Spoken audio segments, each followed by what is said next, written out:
लेकिन अब तक क्यों मनाते हो?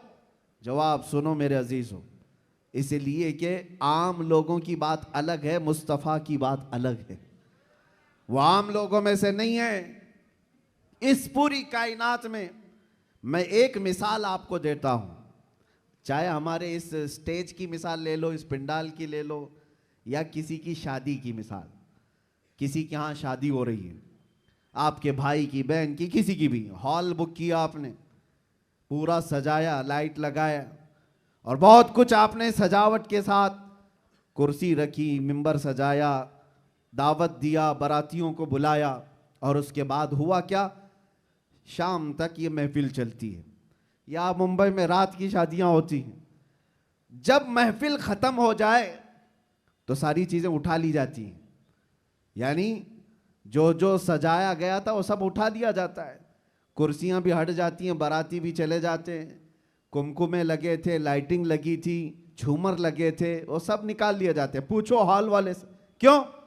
मियाँ वो दूल्हे के लिए सजाया गया था, शादी उसकी थी, दूल्हा आया और दूल्हे के आने से पहले बाराती भी आए, लेकिन महफिल जब खत्म हो गई, निकाह हो गया, दूल्हा जब चला गया तो लाइटिंग भी उठा ली गई, कुर्सियां भी हटा दी गई, सजावट भी निकाल दी गई, और हाल बेहाल हो जाता है, खत्म हो गया। ये एक मिसाल दे रहा हूं, दुनिया में एक दस्तूर है या नहीं, जिसके यहां भी शादी ब्याह वगैरह कुछ हो, जिसके लिए सजाया जाता है, जब तक वो बैठा है तब तक की सजावट है, और दूल्हा जब चला जाए तो सजावट नहीं रहती, निकाल दी जाती है। एक दिन ज्यादा से ज्यादा दूसरे दिन हो सकता है, पिंडाल भी हटा दिए जाते हैं। ये मिसाल जहन में रखो और फिर इस कायनात को देखो। ये कायनात किसके लिए सजाई गई है? ये जमीन का बिछोना किसके लिए था? ये आसमान किसके लिए ताना गया था? इसमें झिलमिलाते हुए सितारे और चांद सूरज किसके लिए बनाए गए थे? खुद हदीस पाक में है, अल्लाह के नबी फरमाते हैं, ये रब ताला का फरमान है, लौलाक लमा खलक़तु दुनिया वल अफलाक वल अर्दी। ऐ रसूल, अगर आपको पैदा करना ना होता तो ना मैं जमीन बनाता, ना आसमान बनाता, ना इस कायनात को बनाता। पता ये चला कि जो कुछ भी बना है वो मुस्तफ़ा के लिए बना है। वो जो न थे तो, और वो जो ना हो तो, जमीन का बिछोना मेरे मुस्तफ़ा के लिए बिछाया गया, आसमान की ये नीलगूं चादर मुस्तफ़ा के लिए तानी गई, इसमें सजावट, चांद सूरज तारे ये सब सजाए गए, और फिर 1,24,000 कमोबेश अंबिया बाराती बन करके तशरीफ लाए। हर आने वाला नबी मुस्तफ़ा के आने के कसीदे पढ़ता था, बाद आने वाले आखिरी नबी की बशारतें देता था। अब सुनो मेरे अजीजों, ये दरख्तों की सजावट, ये समंदरों की लहरें, ये नदियों की बहारें, और जो कुछ भी दुनिया में सजावट है, पता तो ये चला ये मुस्तफ़ा के लिए है, ये हुजूर के लिए सजाया गया। अंबिया की ये बारात आई 1,24,000 कमोबे, वो आखिरी नबी के आने की बशारत सुनाने के लिए आते रहे। बात तो सही है, सब कुछ बना मुस्तफ़ा के लिए। अब वो कायनात का दूल्हा आमिना की गोद में 12 रबीउल अव्वल को तशरीफ लाता है। वो कायनात का आका व मौला मक्का में 53 साल गुजारा, मदीना तैयबा में 10 साल गुजारा। अब जैसे कि मैंने दस्तूर के एतबार से मिसाल देकर के दुनिया में बताया था, 63 साल की उम्र होने के बाद रसूल पाक सल्लल्लाहु तआला अलैहि वसल्लम इस दारे पानी से रुखसत हो जाते हैं, चले गए, हमारी आंखों से पोशीदा हुए। अब दुनिया का यही तो सवाल है, लोगों का यही तो सवाल है कि जब नबी पाक तशरीफ लाए थे उस वक्त मीलाद की खुशी मना ली गई, हो गया, अभी तक क्यों मनाते हो? 1400 साल गुजर गए, अभी तक क्यों मनाते हो? उनके जवाब के लिए मैंने इतनी सारी तमहीद बांधी है। उनको ये कहता हूं, ये दुनिया की मिसाल अलग है। जब दूल्हा उठ करके चला जाता है तो सजावट भी खत्म होती है। हमने देखा जमीन अभी भी बाकी है, आसमान अभी भी बाकी है, चांद सूरज की रोशनियां अभी भी झिलमिला रही हैं। न दरख्त कम हुए, न समंदरों की लहरें कम हुई, न दरियाओं की तुग़यानियां। इस कायनात की रंग और रोशन और जो भी चमक है उसी तरह बरकरार है। पता क्या चला? चांद से पूछो, सितारों से पूछो, सूरज से पूछो, जमीन और आसमान के इस पूरे ताने बाने को पूछो, अभी तक तुम क्यों बाकी हो? दूल्हा तो चला गया, दूल्हे के लिए जो चीज सजाई जाती है, जब दूल्हा जाता है तो सजावट भी चली जाती है।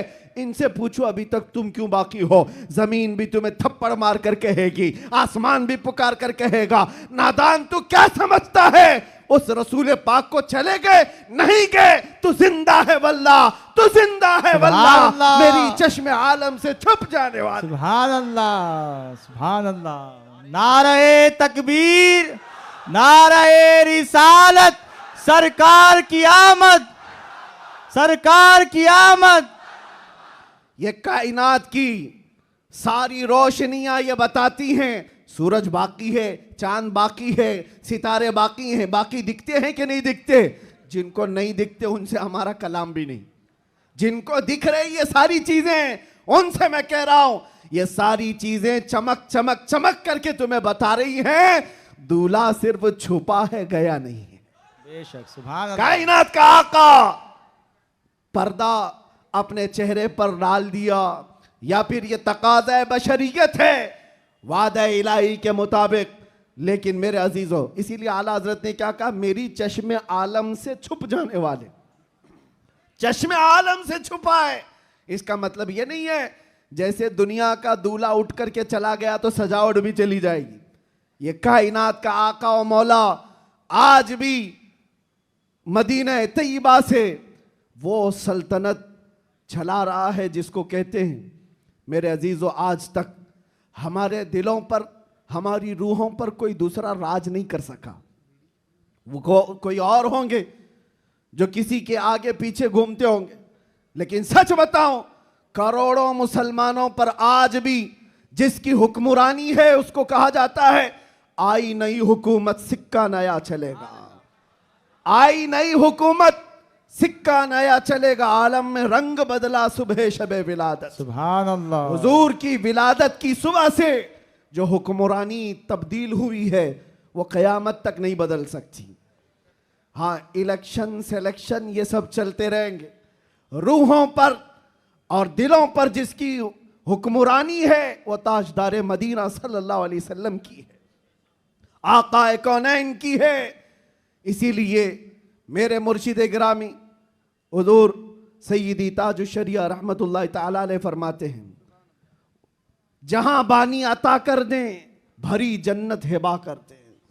नबी मुख्तार कुल हैं जिसे जो चाहे अता कर दे, नबी मुख्तार कुल हैं जिसे जो चाहे अता कर दे। हाँ, एक शेर आपकी इस नात का है, नबी मुख्तार कुल हैं जिसे जो चाहे अता कर दे। इसी तरह वो कहते हैं जमीन को आसमां कर दे, सुरैया को सरा कर दे। ये कौन कर सकता है? जिसको अल्लाह ने वो हुक्मरानी अता की हो, वो बादशाही अता की हो। हमारा बादशाह वो ताजदार मदीना सल्लल्लाहु अलैहि वसल्लम की ही जात से हमारे, इसीलिए आला हजरत ने हुजूर सल्लल्लाहु ताला अलैहि वसल्लम के जो लक़ब हैं उन अलक़ाब में एक लक़ब ये भी जिक्र किया है, मालिकु रिक़ाबिल उमम, उम्मत के सारे इंसानों की गर्दनों का तन्हा मालिक, हम सब की गर्दनों का मालिक। और ये मसलक और ये मजहब किसने हमें सिखाया है? वो सहाबा ने सिखाया है। सब कुछ लुटाया हुजूर के दरबार में और ये कहा जान दी हुई उसी की थी, हक तो ये है कि हक अदा ना हुआ। हम सब की गर्दनों का मालिक वो ताजदार मदीना सल्लल्लाहु ताला अलैहि वसल्लम की जात। और कुरान भी कहता है अन्नबिय्यु औला बिल मुमिनीना मिन अनफुसिहिम, मोमिनों से उनकी जान से ज्यादा हकदार अल्लाह के नबी हैं। हमारी जान से ज्यादा हकदार कौन है? अल्लाह के नबी की जात है। तो जिसकी हमारे लिए इतनी ज्यादा इंपॉर्टेंस आप समझ रहे हो, इतनी ज्यादा अहमियत हो, मियाँ उसकी मिलाद हम साल में एक बार थोड़ी ना हर घंटे मनाएं तो भी कम है। कुछ लोग ये मुझसे सवाल भी कर रहे थे, मिलाद शरीफ 12 रबीउल अव्वल शरीफ को हर साल जिस तरह मनाया जाता है इस साल भी मनाएं या नहीं मनाएं? मेरे अजीजों, इस साल क्या, हमारा मसलक तो ये कहता है हश्र तक डालेंगे हम। सुभान अल्लाह। इस साल की बात कर रहे हो, हश्र तक डालेंगे हम, पैदाइश मौला की धूम। अच्छा, ये सवाल किस लिए किया? उनको टेंशन था कि कहीं खलत मलत ना हो जाए, इधर उधर झगड़े फसादात की नौबत ना आ जाए, काला गोरा मिल ना जाए, सफेद और काले के इख्तिलात से मामलात खराब ना हो जाएं, क्योंकि मुंबई के हालात आप देख रहे हैं। इसलिए शायद किसी ने सवाल किया